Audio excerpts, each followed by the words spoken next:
from the depths for another episode of Warships History. Alright, so I'm not gonna lie, I kinda cheated on this one. I had anticipated doing H.M.S. Dreadnought. Well, actually I'd been planning to do a submarine, but submarines in the game are a little bit fiddly, to say the least, so I ultimately didn't end up doing it. But I decided to do Dreadnought, H.M.S. Dreadnought. Big innovation in battleship design. Ultimately chose to do USS Texas instead because I'm an American, and what's more American than Texas, right? But I also actually decided to do this because it has a few cool innovations, most notably anti-air guns and slightly bigger main guns. That made it a little more fun to do than Dreadnought, even though it's not technically Dreadnought. It's very, very close. Basically what happened was all the navies of the world saw Dreadnought, they liked it so much, and they made their own. And good luck suing them for copyright infringement on a battleship. They tend to blow you up before you can get a close look.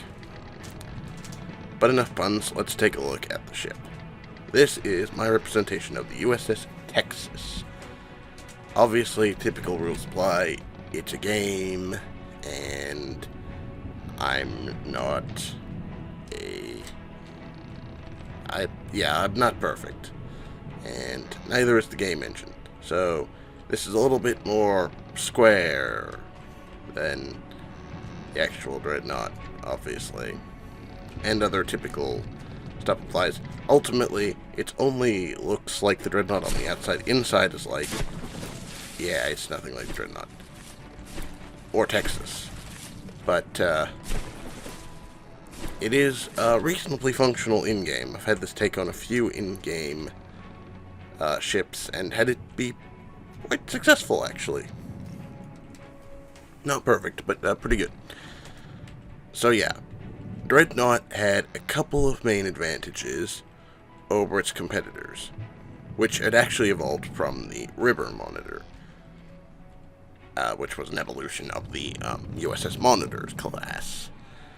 And ultimately that led into the pre-Dreadnought battleships, which were a lot like the post-Dreadnought battleships, but slower and a little uglier, and, well, they varied a lot from one to another, whereas pretty much after Dreadnought, everything was kind of standardized. There were definitely differences from ship to ship and class to class and nation to nation, but they were more or less, I don't want to say superficial, but they were a lot less important. The actual form of the battleship was basically decided. Gun size, actual size of the ship, and internal improvements were the main differences among, and radar, which there was no radar in 1906 when Dreadnought was made, or in 1914 when Texas was made. The USS Texas, that is. So, this is not a radar dish, this is a, we'll call it a telegraph dish. That's horribly inaccurate, but we'll call it a telegraph dish. So, the two innovations that Dreadnought had were, it was faster, thanks to the steam turbines. It could hit, I can't remember the top speed, but it was quite quick. Particularly compared to the other ships, it was fast, very fast. And all of its guns were big, which doesn't sound like much of an improvement, but what would happen is other ships would have different sized guns in their arcs, in their main firing arc. And Dreadnought decided, no, let's just go big or go home. We'll do all guns, all big guns. So this is, since this is the USS Texas, these are simulating its 14-inch guns. The Dreadnought had 12. And the other big difference, I think, is that Texas had, like, 2 anti-air guns, which these look nothing like, but these are highly functional. So, in-game, so I put them on there anyway. Now, I should note, this is only the resemblance is really only skin deep. This is a giant keel made of lead, stone, and wood and metal to keep this thing floating upright and flat, and the insides look nothing like Dreadnought or Texas. But yeah, those are the big differences. So the basic thing was that after Dreadnought, nothing was the same. Basically, Dreadnought was the ship that revolutionized battleships, and ultimately they didn't really change all that much from then until World War II. I mean, they did. They got thicker armor, they got better guns, improved fire control systems, ultimately radar. At the end of their lifespan, in like the 70s, they got some missiles and stuff, which was all cool. But ultimately, this is kind of the design that's stuck, and this is what you usually think of if you think of battleship. Now, I chose to do the USS Texas for, among other reasons, very imposing. Very imposing. But I chose to do the Texas because there are a lot of images of it because it's still afloat. It's actually a museum ship in Texas. And even so, it was not easy to make this model. This took me a long time. So, starting at the front, we have the bow, some little repair bots, 2 of the main gun turrets. We have this relatively unrealistic bridge. I mean, this is a very cool bridge, but it's also, like, totally vulnerable because that's glass. I think I got, like, 3 layers of it, but even so, that's... That might stop 1 shell. No, 2 layers. That might stop 1 shell, if that. In here is actually the Citadel. This is, you know, kinda where you're supposed to go to actually run the ship. Got our little bot buddy, manning the controls. We have our side armor, which is, let's see, 2 metal and 1 stone thick, because stone is actually quite strong in this game, and cheap, resource-wise. We've got some bulkheads separating different sections, so if the ship takes a hit, it won't just flood. I think our ammo supply is here. Yep, this is all of our ammo. As you can see, it's quite heavily reinforced because ultimately it kept getting hit and the entire ship would blow up when the ammo got hit. So that's heavily reinforced. We have, this would actually be where the boats would be located. The escape boats, lifeboats, which I do seriously wonder why they're there, honestly, because in a battle, it seems like they just get destroyed very quickly. And even if they didn't, how are you going to use those in the middle of a battle? Honestly, how? This is just, they had like various masts and stuff, and there was stuff between them. That's really hard to do, so I just did a little dish up here, because it looked right. We have the aircraft guns. Anti-aircraft guns would have been in somewhere in this area, along with a variety of 5-inch guns, just putting bubbles along the side, particularly here again, which would have helped enhance the broadside. And going further back, we have the rear 3 turrets and the flag I stuck on there, because flags are cool. But that's the basic overview, and of course the stacks, which are actually billowing smoke. I put the engines inside the stacks and piped up the exhaust, so they will actually spew smoke. And it's a pretty good looking ship, if I do say so myself. But you didn't click on this video just to look at a ship. You want to see it fight. Alright, I hear you. Let's turn on our interface. Let's put it up against, I think the last time we tried some, last time we tried with the, what did we try? I think it was the Urchin. So let's get like 7 of those, and 6 or 7 of those. Yeah, 7.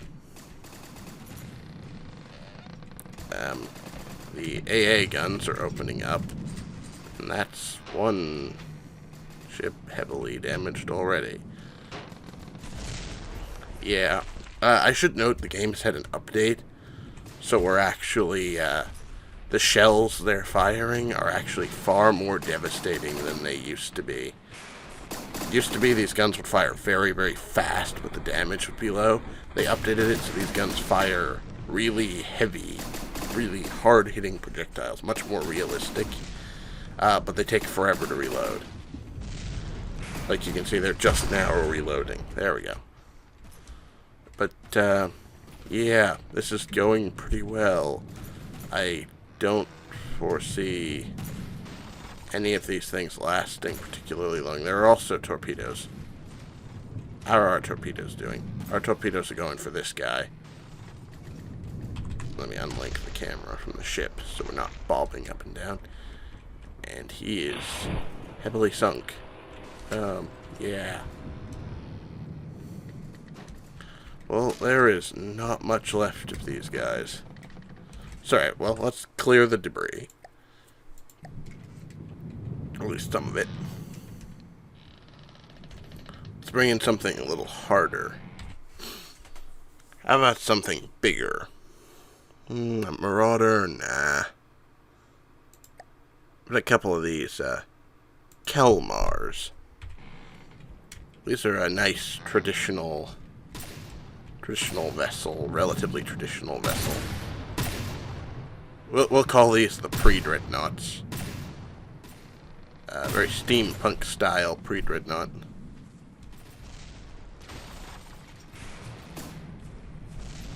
And I've run into this problem before.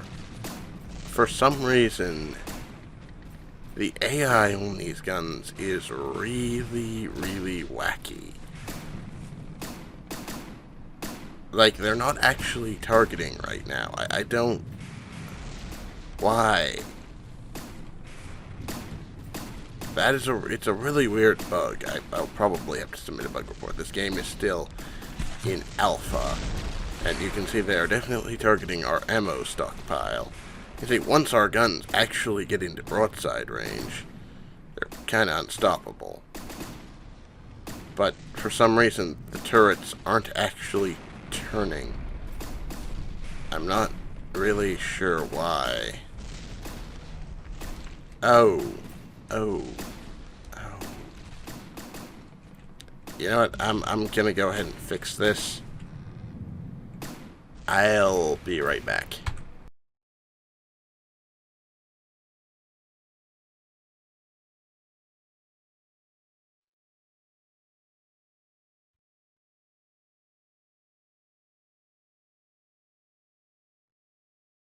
And I'm back. Sorry about that. Actually, it's an issue. Why is it going? Why are you going backwards? No, don't go backwards. Don't go. Why are? Oh dear. Why? Oh dear. This is not going nearly as well as I hoped. Oh, there we go. So why don't we go into the command area and we'll watch it kill something else. What had actually happened, by the way, was an issue when I built the turrets. I copied it over. Had some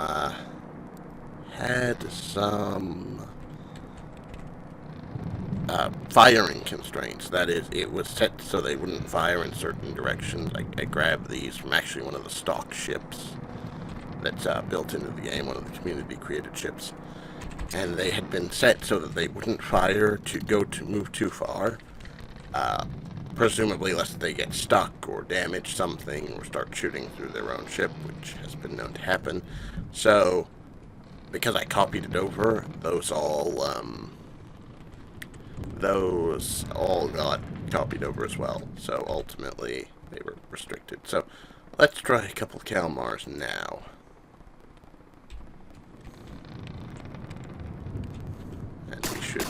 turrets rotating as far as needed. Okay, there we go.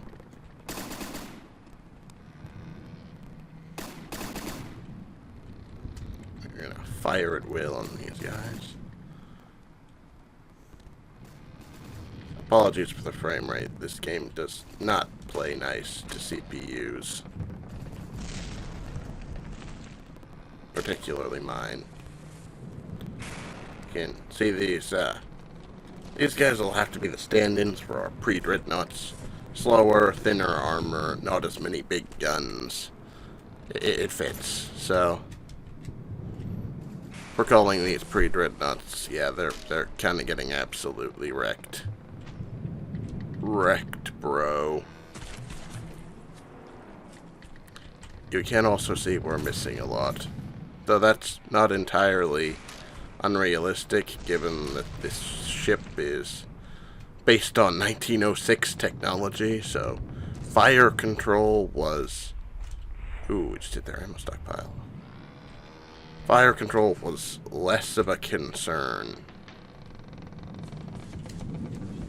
in that they simply couldn't do it very well. Let's see if we've taken any real damage. Doesn't look like it. Our hull is intact. Yep, our hull line is completely intact. All of our turrets are... Oh dear. All of our turrets are there. Yep, no apparent damage.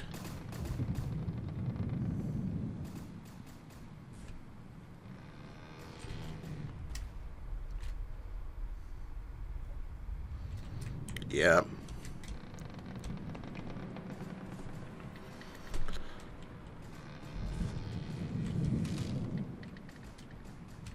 Ooh.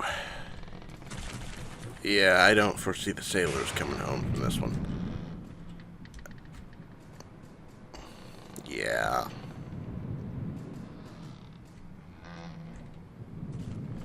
I mean, that's ultimately just bad luck for you. Don't you wish you had a Dreadnought now? Yeah. I couldn't think of anything witty to say there. So...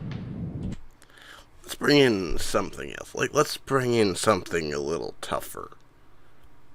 I'm gonna bring in... let's go with the Onyx Watch. Let's go with a Stockade. It's like the Onyx Watch basic cruiser. And the Onyx Watch is all about metal and castle ships, and I actually kind of stole these turrets from them. They'd actually be more efficient, probably, if I had made them. They're not, they're very much self-contained, which is an advantage, but it also means they're not as powerful as they could be. That was a spectacular miss. But yeah, they're all about metal and, you know, armor and all this stuff. Ooh. I think that was our torpedoes there. And so they're a pretty good test. Like, if we can destroy one of them, we're a pretty solid ship. Now, I still wouldn't recommend the ship for, like, the campaign mode, where you actually have resources, because, ooh, that was bad, kind of a bad hit. But we are repairing. I'm repairing, specifically. Your character can repair, actually, repair a lot.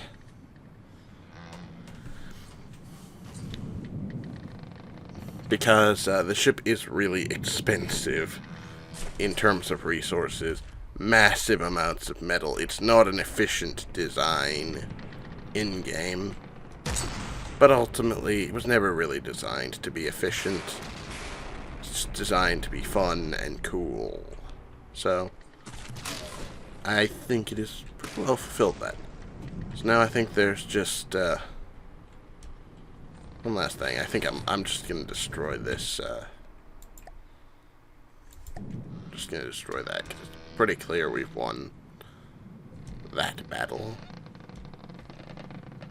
Just to give our turrets all a chance to reload, repair any damage. Looks like we've already repaired.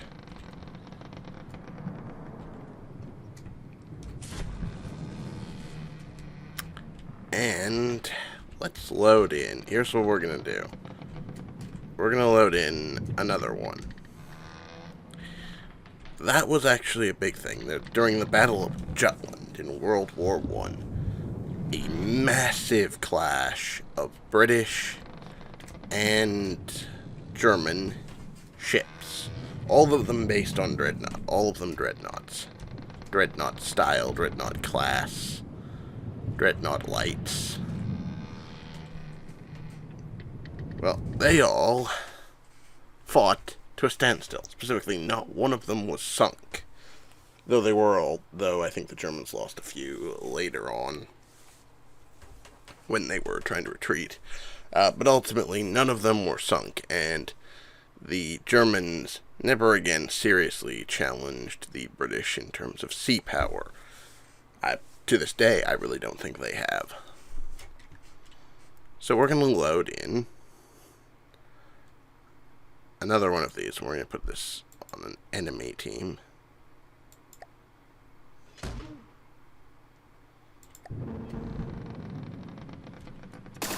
Oh dear, what does that do to the color scheme? That's kind of awful. My frame rate is just dying here, but we'll see who wins this battle. This is likely to take quite a while, because again, thick armor.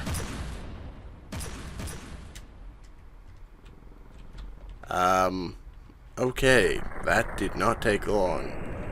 One proper barrage. It just hit the armory. Or, not the armory, the ammo stockpile. Thankfully, there is a bulkhead here that's at least preventing it from sinking entirely, but that's just, it's lost the entire front of its ship. Up, and there goes ours. Okay, we'll let this play out. We'll see who wins. Actually a ton of armor around the ammo stockpile with these shells, which is absolutely devastating. Though honestly, I can repair. I'm gonna turn off my repairs and let this just play out. Ooh. That was a tough hit. That was a bad hit, and they've lost one turret as well. And had another one. Yeah, that's 2 turrets down for them. 2 down for us. Looks like we're going for ramming speed here. Almost 3, actually. More hits to the front. Our command areas. Oh, heavens. I am actually not where I thought I was. I'm gonna go with the...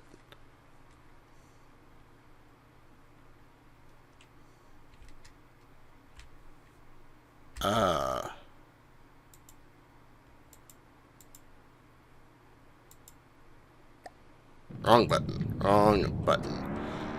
Dagnabbit, I was wondering why my ship disappeared. Oh dear.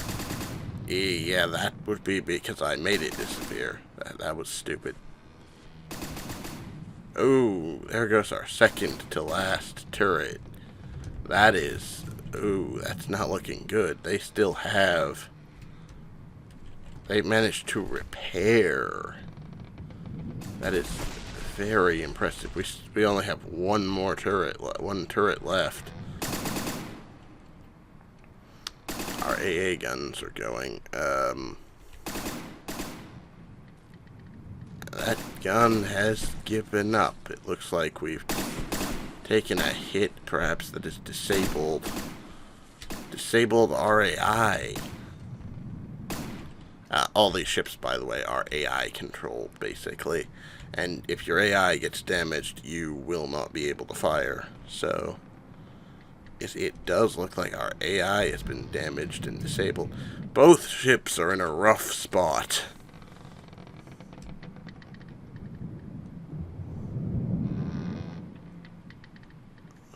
Wait, let me enable. Oh, wait. Let me see. Actually, I'm going to enable our... It looks like one of the ships... Oh, actually, we hit their AI, and they're dying. because, yeah, their AI is dead. There's nothing to control the ship anymore, so they are dying. Wow. Oh, that would be why our gun gave up. There's nothing left to kill. Very impressive. Very impressive. You can see that took a fair bit of time.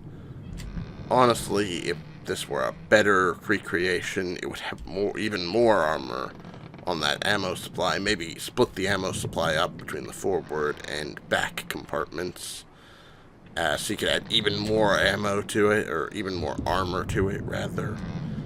Protect it a bit more. You can see we're trying to repair, but this is going to take a while.